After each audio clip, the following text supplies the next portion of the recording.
আসসালামু আলাইকুম। সবাই কেমন আছেন? আশা করছি আল্লাহর রহমতে সবাই সুস্থ আছেন, ভালো আছেন। আলহামদুলিল্লাহ আমরাও ভালো আছি। আরও একটি নতুন ভিডিও দেখার জন্য আপনাদের সবাইকে আমন্ত্রণ জানাচ্ছি। আশা করছি আমার আজকের ভিডিওটি আপনাদের খুব ভালো লাগবে। তো ফুল গাছ, সুন্দর একটা পরিবেশ দেখে নিশ্চয়ই বুঝতে পারছেন যে আমি ছাদে এসেছি অথবা কোনো একটা বাগানে। হ্যাঁ, আমি ছাদে এসেছি। সকালে তো একটু অক্সিজেন খেতেই হয় আমাকে।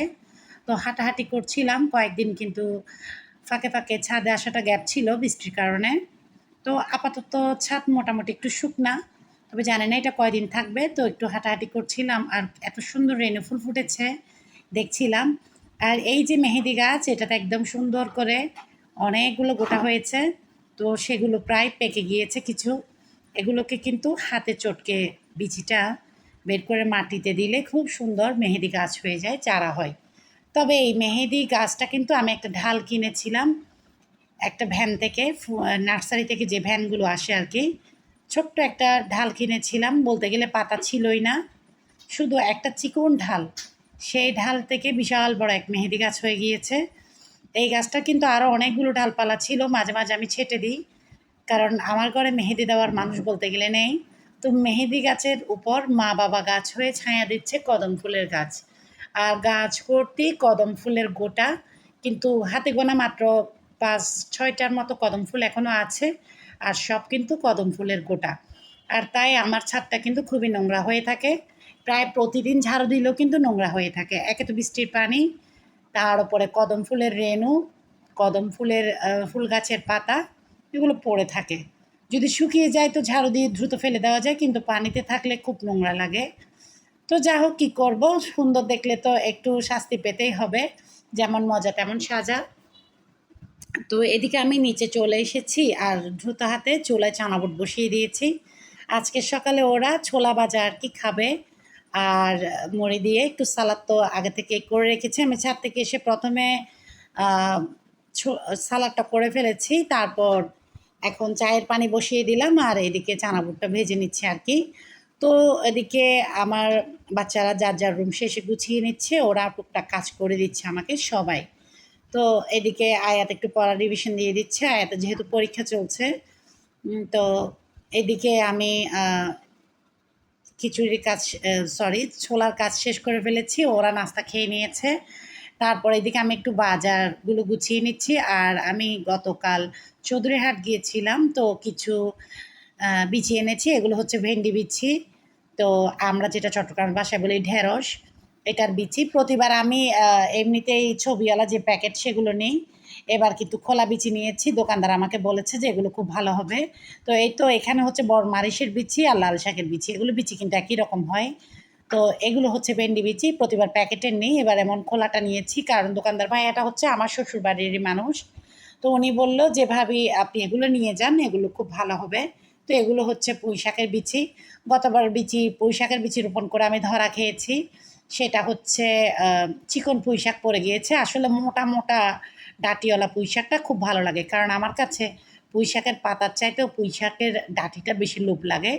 তো অন্যদিকে বরবটি বিচি নিয়েছি, এগুলো এবার রোপণ করব, দেখা যাক কি হয় না হয়। তো অন্যদিকে এই যে মাদ্রাসার বাচ্চারা আমাদের বলে যে এদেরকে জান্নাতের পাখি। তো এরা এখানে একটা সুন্দর মিছিল বের করেছে। এটা হচ্ছে পবিত্র ঈদে মিলাদুন্নবীর মিছিল আর কি। তো দেখতেই তো পাচ্ছেন মসজিদের গেট, এটা এই ভেতরে কি সুন্দর করে প্যান্ডেলের আয়োজন করা হচ্ছে। তো আর এদিকে গেটের সামনে দিয়ে রাস্তার কতটুকু পর আর একটা বাঁশ দেওয়া হয়েছে, সেটাতেও গেট হবে। আর এই পুরো রাস্তাটা মসজিদের গেট পুরোটা অংশ।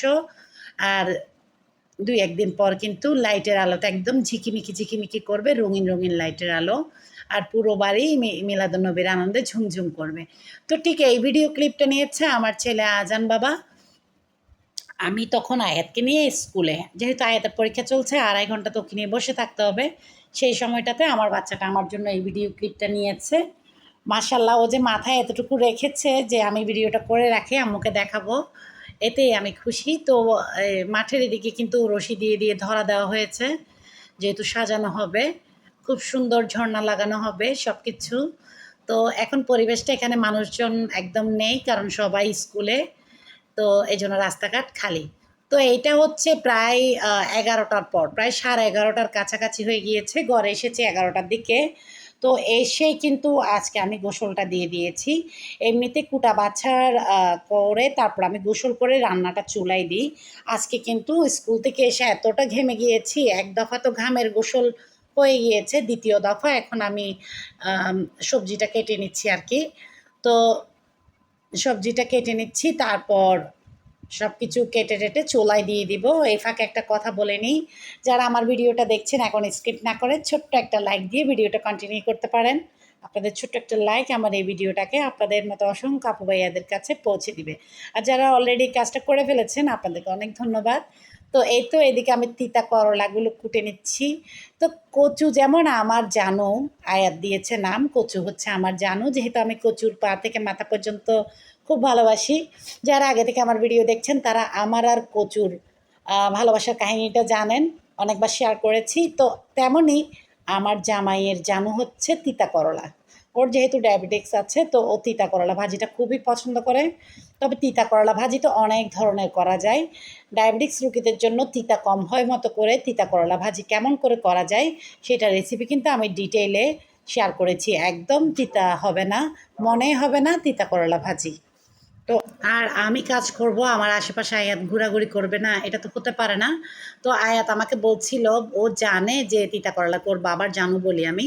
তো ও বলছিল বাবার জানুকে তো তুমি কেটে ফেলছো। আমি বললাম হ্যাঁ, তোমার বাবার জানু এটা হচ্ছে আমার সতীন। তখন ও আমাকে বলছিল সতীন কি মা? তখন আমি বললাম যে তুমি এটা বুঝবে না। তো নিজেই জিভে কামড় দিয়ে দিলাম, কি বলে ফেললাম। তো মা আমি এগুলো কুটে নিচ্ছিলাম আর ওকে বলছিলাম দেখো তোমার বাবার জানুকে আমি কেটে কুটে একদম পিস পিস করে ফেলছি। এখন একদম কষিয়ে ভালো করে রান্না করে তোমার বাবার জানুকে দিয়েই আমি ভাত খেয়ে নিব। দুইজনে হাসছিলাম, আসলে কি করব।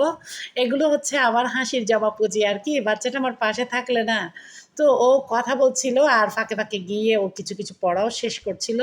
পড়া থেকে উঠে উঠে এসে আমার কাজও দেখছিল আর কি। তো এইদিকে আমি পটলগুলো ছুলে নিচ্ছি। পটল তরকারিটা না আসলে ফ্রিজে বেশি দিন রাখা যায় না। ভেন্ডি, পটল এগুলো কিন্তু নষ্ট হয়ে যায়। ভেন্ডিটা শক্ত হয়ে যায়, পটলটা লাল হয়ে যায় ভেতরে, চুপসে যায়। তারপর বেগুনও কিন্তু ভেতরে পোকা হয়ে যায়। ফ্রিজে রাখলে সব জিনিস ভালো থাকলেও দেখা যায় কি ঠান্ডার কারণে পোকাটা হয় বেশি। বেগুনে কিন্তু পোকা বেড়ে যায়। তো একেক সবজির একেক সমস্যা। তো আয়াতকে স্কুল থেকে নিয়ে আসার পর ওকে আমি শরবত বানিয়ে দিলাম। তারপর ও বিস্কিট দিয়ে খেয়েছে। তারপর আমিও খেলাম শরবত। সত্যি কথা বলতে আজকে খুবই ক্ষুধা লেগে গিয়েছিল। চানা বুট খেয়ে গিয়েছিলাম অল্প করে। তো দোনোজনের ক্ষুধা পেয়ে গিয়েছিল। উপর থেকে আলিফ নেমে এসে ও বলল যে আম্মু ক্ষুধা পেয়েছে। তো ঘরে এসে তো দেখলাম আজান নেই। ও তো 9:30টায় স্কুলে চলে গিয়েছিল। তো এদিকে আমরা মা ছেলে ৩ জন হালকা একটু নাস্তা খেলাম আরকি। তারপর আমি এখানে সবজি কাটতে চলে এসেছি। প্লাস আমি যেই রুমে যাই সেই রুমে কিন্তু আয়াতকে পড়তে বসাই। মানে যখন ও পড়তে বসে বলতে গেলে আমার ঘরের সব রুমে ওর জন্য টেবিলের ব্যবস্থা আছে। যেমন আমি ডাইনিংয়ের দিকে কোনো কাজ করতে গেলে সেখানে তো ডাইনিং টেবিল আছে, সেখানে ও খাতা নিয়ে লিখতে চলে যায়। তারপর পাশাপাশি উপরের রুমেও কিন্তু টেবিল আছে। তারপর রান্নাঘরেও টেবিল আছে, আমার বেডরুমেও টেবিল আছে, ড্রয়িং রুমে আছে। তো সবখানেই দেখা যায় কি আমি কাজের ফাঁকে ফাঁকে ওর যদি পড়া থাকে তো ওকে বসিয়ে দিই। তো আজকে পরীক্ষা দিয়ে আসানোর পর আমি ওকে পড়তে বসাবো সেটা ভাবিনি। ওকে তো গোসল করানোর পর বললাম যে এখন তুমি নাস্তা অল্প একটু খেয়েছো, গোসল করে নিয়েছো, এখন তোমার কিছুক্ষণ ছুটি যেহেতু পরীক্ষা দিয়ে এসেছো। তো দুপুরে ভাত খাওয়ার পর আসরের আজান দেওয়ার পর তুমি মেজো ভাইয়ের সাথে একটু ঘুরতে তো যাবেই।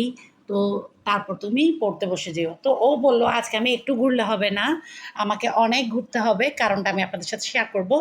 তো সেজন্য ও আগে পড়াটা শেষ করে নিচ্ছে। তো ভাবলাম আমার লক্ষ্মী ছেলে, তো ওকে পড়া নিয়ে বসিয়ে দিলাম আর কি।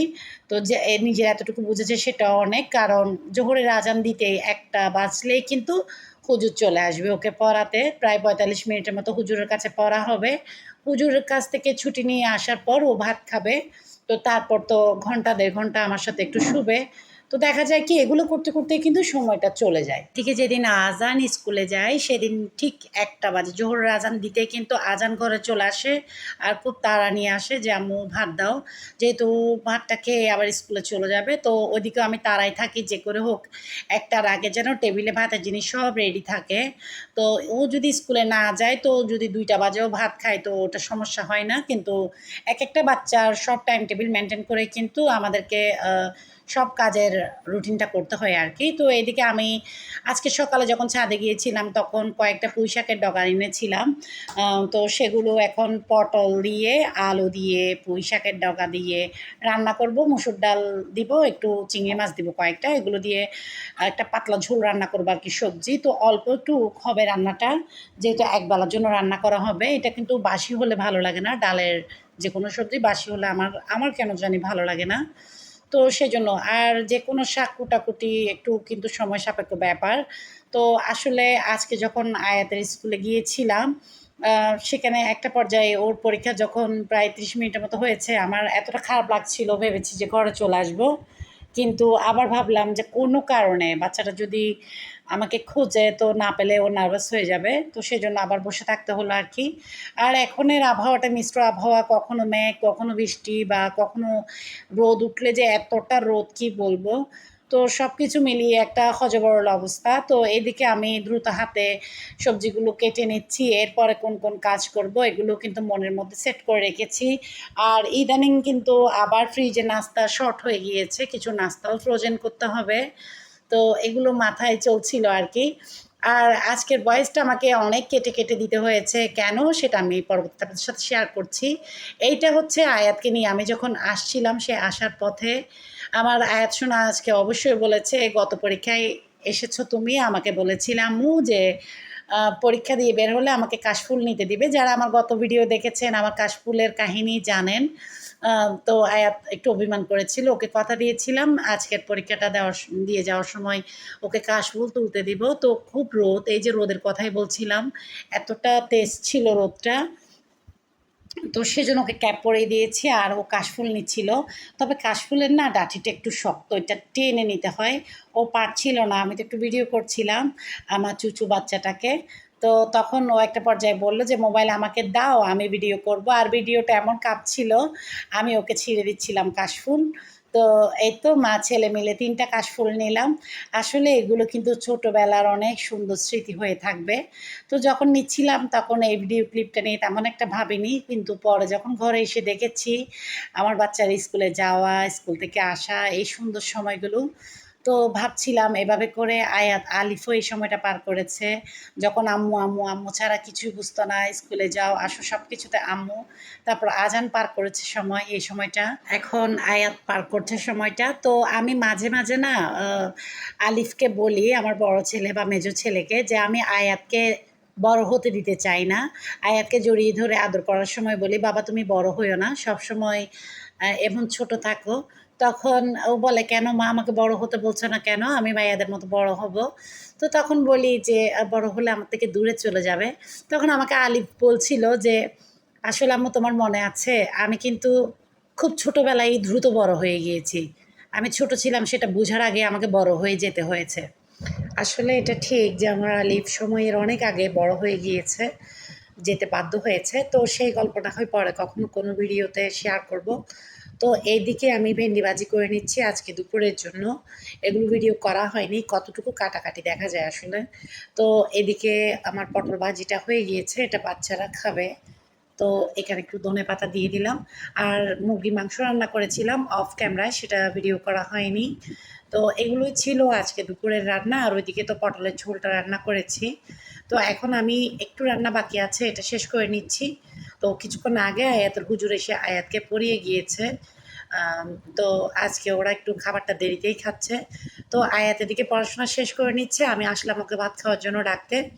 তো ও বলছিল যে, "আমি তাড়াতাড়ি পড়া শেষ করে নিই। কারণ আমাকে তো আজকে বিকালে ঘুরতে যেতে হবে।" তো যারা আজকে আমার ভিডিওটা এখনও দেখছেন স্কিপ না করে, বা যারা নতুন অ্যাড হয়েছেন তাদের উদ্দেশ্যে বলছি, আমার ভিডিওর কোনো অংশ যদি এতটুকু ভালো লেগে যায়, পরবর্তীতে নতুন ভিডিও দেখতে চান, তো এখনই আমার চ্যানেলকে সাবস্ক্রাইব করে পাশে থাকা all button bell button click করতে ভুলবেন না। এতে করে আমি পরবর্তীতে যে কোনো নতুন রেসিপি দিলে আপনাদের মোবাইলে নোটিফিকেশন পৌঁছে যাবে, অবসর সময় দেখে নিতে পারবেন। তো আজকে ভয়েসটা বারবার কেটে কেটে দিচ্ছি, কারণ মাইকিং চলছিল মসজিদের ডেকোরেশনের এখানে। তো সেজন্য আমি সাউন্ড মাঝে মাঝে বন্ধ রেখে রেখে আবার দিচ্ছিলাম। তো একটা পর্যায়ে এসে মানে কি বলবো, বিরক্ত চলে এসছে ভয়েস দেওয়া, আবার অফ রেখে অনেকক্ষণ পরে আবার ভয়েস দিলাম। তো নানান রকমের ভয়েস আসতে পারে, তো সেটার জন্য আন্তরিকভাবে দুঃখিত অগ্রিম। তো এই তো বিকালবেলা আয়াতে এই কাজে ব্যস্ত ছিল, এখানে প্রায় ঘন্টাখানেক ঘোরাঘুরিতে ছিল, এখানে তেলপাল দিচ্ছিল। ঈদ মিলাদুন নবীর আয়োজন। ইনশাল্লাহ আগামী ভিডিওতে শেয়ার করবো। আজকের জন্য এতটুকুই। আল্লাহ হাফেজ।